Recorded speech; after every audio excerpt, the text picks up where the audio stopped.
Olá, eu sou o Leandro Santos, responsável pelo setor de treinamentos da Second Softwares. Nesta videoaula, demonstrarei a forma de cadastrar empresa e equipamento no ponto Second 4. Primeiro, abriremos o software. Observe que ele está em fase de demonstração ainda, não está registrado. Nessa janela há a opção de registrar meu sistema agora. Se eu clicar nessa opção sem efetuar o cadastro de empresa, ele já vem direto para a configuração de registros, em que, se eu confirmar, ele abrirá uma janela informativa de que há necessidade de cadastrar um equipamento. Fecharemos essa janela.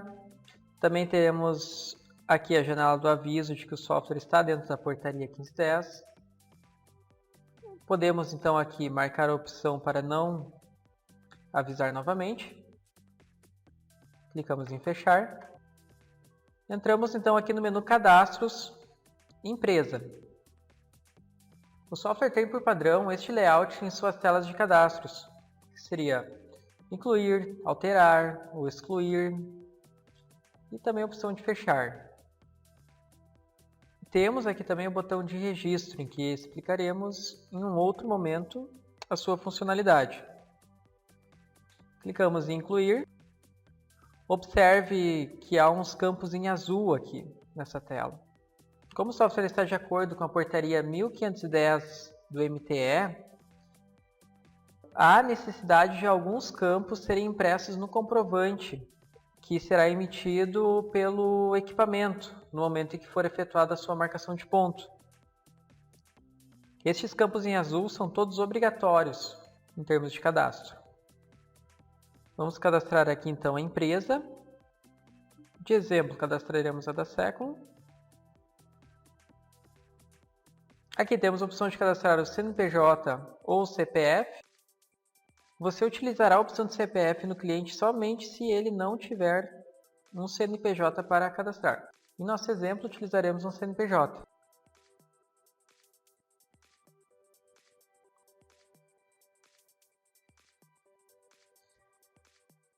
Aqui sempre deve ser cadastrado um CNPJ válido, pois o software faz uma consistência dessas informações, tanto para o CNPJ quanto para o CPF.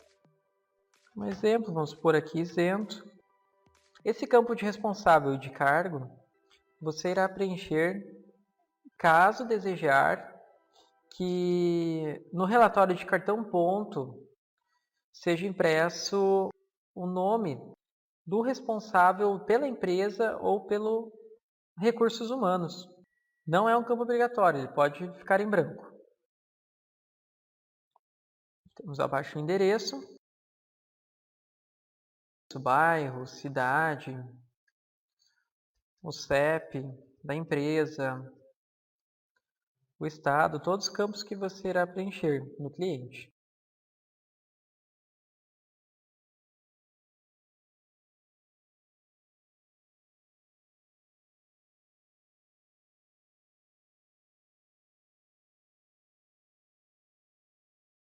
Poderá colocar aqui o telefone, o fax, aqui não são campos obrigatórios. O número de SEI, esse aqui é o número de cadastro de empresas. Como aqui estamos fazendo uma demonstração, vou colocar um número fictício aqui. Aqui temos também o número de folha.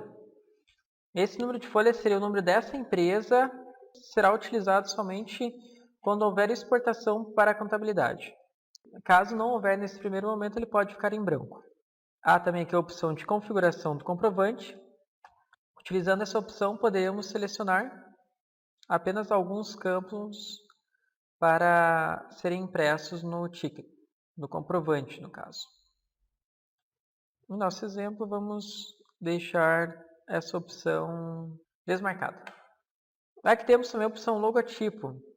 Caso a empresa, o cliente, queira que saia impresso nos relatórios o logotipo de sua empresa, basta então vir aqui e colocar o seu logotipo.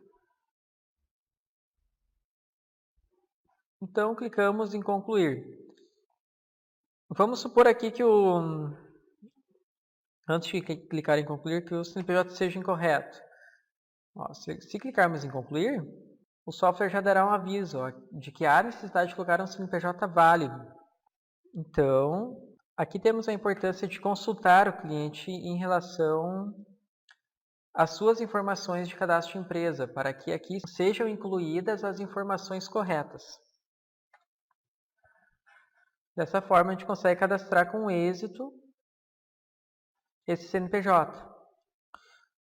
Uma outra informação importante é que a primeira empresa cadastrada será considerada a empresa principal no software. Por isso que aqui o cadastro está amarelo. Recomendamos que você sempre cadastre a empresa matriz primeiro no software. Vamos incluir mais uma para que possamos ver a diferença de cadastro. Vou colocar aqui empresa, filial, demonstração. É um CNPJ fictício.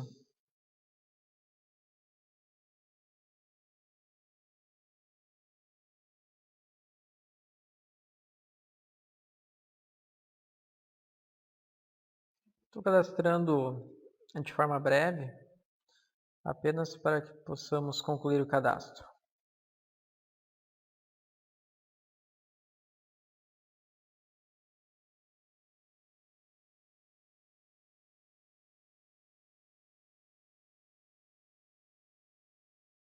Pronto. Então aqui você pode visualizar bem a diferença entre os dois. Nesse primeiro momento, então, cadastramos as empresas. Lembramos que esses dados aqui são muito importantes não só para a questão do registro, mas para a impressão então do comprovante e também para a impressão dos relatórios que o software emite. Vamos clicar em concluir. Caso nesse momento houvesse a necessidade de clicar em registro para efetuar a licença do software, em vez de usar somente como teste, o software já vai apresentar essa mensagem, em que você deve cadastrar um equipamento antes de registrar. Então esse é o nosso segundo passo. Após termos instalado o software, em que cadastramos a empresa, o outro passo principal é então de cadastrar o equipamento.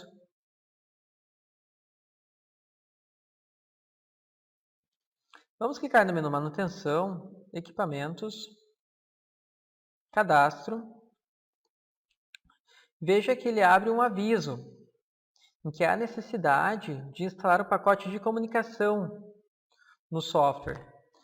Nesse pacote de comunicação, temos todos os arquivos necessários para que haja a comunicação entre o software e o equipamento que vamos utilizar.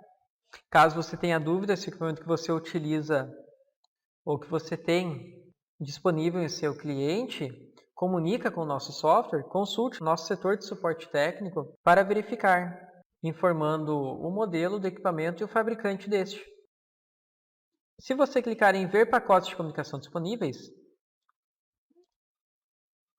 observe que abrirá o site da Secom e iremos para a área exclusiva do revendedor. Podemos acessar essa mesma área clicando aqui no botão Revendas, informando então o e-mail desse usuário e a senha.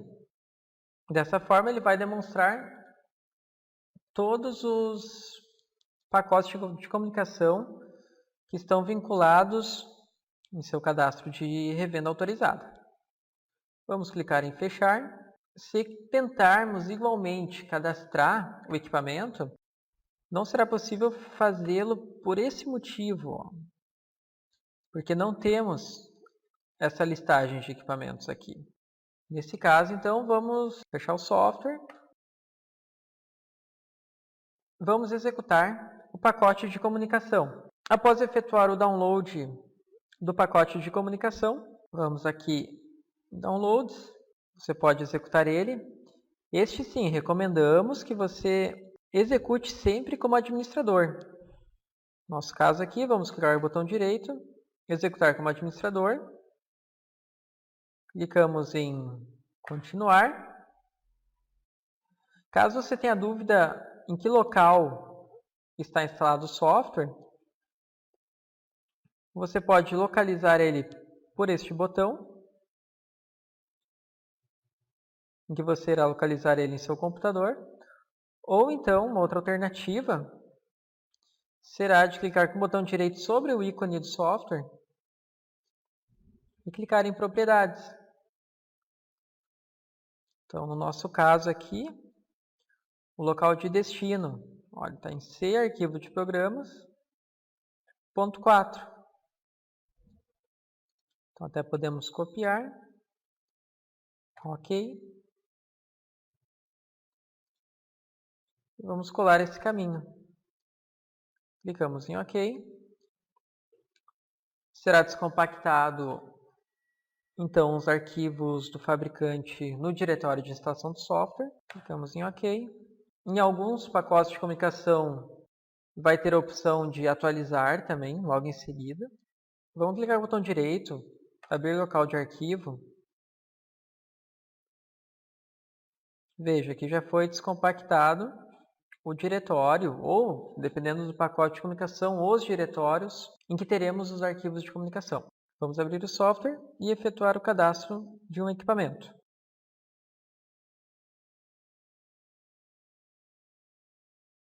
Manutenção, equipamentos, cadastro. Agora sim, observe que já não exibiu mais a mensagem de entrada, de que há necessidade de executar um pacote de comunicação. No caso, executar o atualizador do pacote de comunicação. Vamos então incluir este equipamento. Aqui temos o código. Vou colocar aqui, número 1. Há modelos de equipamentos em que o código informado no equipamento, configurado no hardware, deve ser o mesmo que informaremos aqui no software. Em seguida, a descrição. Essa descrição vai facilitar a identificação desse equipamento. Em um cliente que tiver vários equipamentos, isso vai ajudar no momento de fazer o recebimento dessas marcações. Em nosso exemplo, colocaremos aqui relógio, entrada principal, ou RP, entrada principal. Esse é um procedimento que o técnico irá fazer no cliente. Esse número serial para os RPs, os registradores eletrônicos de ponto, que estão dentro da portaria 1510, que estão homologados junto ao Ministério do Trabalho e Emprego, cada relógio ponto virá com um número serial. Como aqui estamos fazendo apenas um exemplo, irei colocar um número fictício.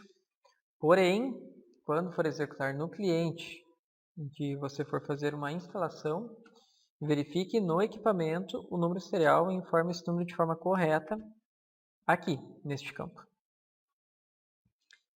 Agora sim, nos dados genéricos, poderemos efetuar então esse cadastro de equipamento. Em dados genéricos temos a marca e o modelo do equipamento, a versão do firmware para alguns modelos, o tipo de comunicação que será utilizada, se tem que configurar alguma porta ou endereço de IP, e a empresa a qual vincularemos esse equipamento. Então, no nosso caso, já selecionamos um equipamento. Vamos selecionar aqui uma comunicação e vamos vincular a nossa empresa. Como temos mais de uma empresa cadastrada no software, ele exibe a opção de empresas relacionadas. Normalmente o relógio pertence a uma empresa. RPs são usados assim, um relógio, um empregador, por causa dos comprovantes de ponto que são impressos pelo relógio. Use esta opção quando o relógio for controlar mais de uma empresa. Nessa tela também temos outras opções de configurações, também temos opções de manutenção digitais. Não é o nosso foco nesse primeiro momento explicar de forma detalhada essas questões, apenas demonstrar a forma de cadastrar o equipamento em si, nessa videoaula. Então concluímos, cadastramos o equipamento, podemos fechar essa tela. Agora sim, se entrarmos no menu Cadastro, Empresa e clicarmos no botão Registro, será possível então efetuar a licença do software. Como aqui estamos utilizando apenas para demonstração, E, nesse caso, em fase de testes, nós iremos efetuar a licença do software. Vamos fechar a janela. Com esse procedimento de cadastro de empresa e equipamento, você já poderá efetuar, por exemplo, cadastro de funcionários, cadastro de horários. Como há também o cadastro de equipamentos, há a possibilidade de efetuar, então, a comunicação com esse equipamento no enviar e receber. São conteúdos que veremos nas próximas videoaulas. Esperamos que tenham apreciado a videoaula apresentada. Em caso de dúvidas ou sugestões, envie-nos um e-mail para secumtv@secum.com.br